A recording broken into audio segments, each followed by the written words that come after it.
Welcome to Chillin' 101. We hope this video helps. You start by confirming system readiness. Windows 10 or 11 with current updates and enough disk space. Once done, obtain iCloud for Windows from the Microsoft Store or Apple installer and run the setup. This ensures proper store integration and auto updates. You'll sign in using your Apple ID. If you haven't already, enable two-factor authentication and verify a trusted device because iCloud requires it for secure sync. Make sure background services can run. That prevents sync delays and permissions prompts later. Once signed in, open the iCloud app and choose what to sync.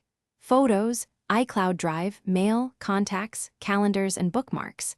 You'll click options next to Photos to pick iCloud Photos or shared albums and adjust upload/download behavior so large libraries don't saturate your network.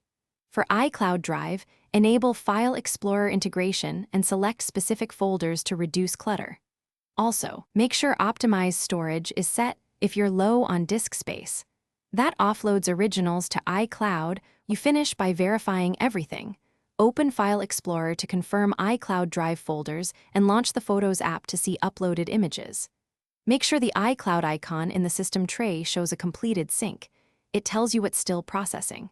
Test Mail and Calendar in Outlook and enable the iCloud add-in if necessary, then restart the app. If something goes wrong, sign out and back in, update network drivers, free iCloud storage, and check firewall rules. These quick steps resolve most common sync failures.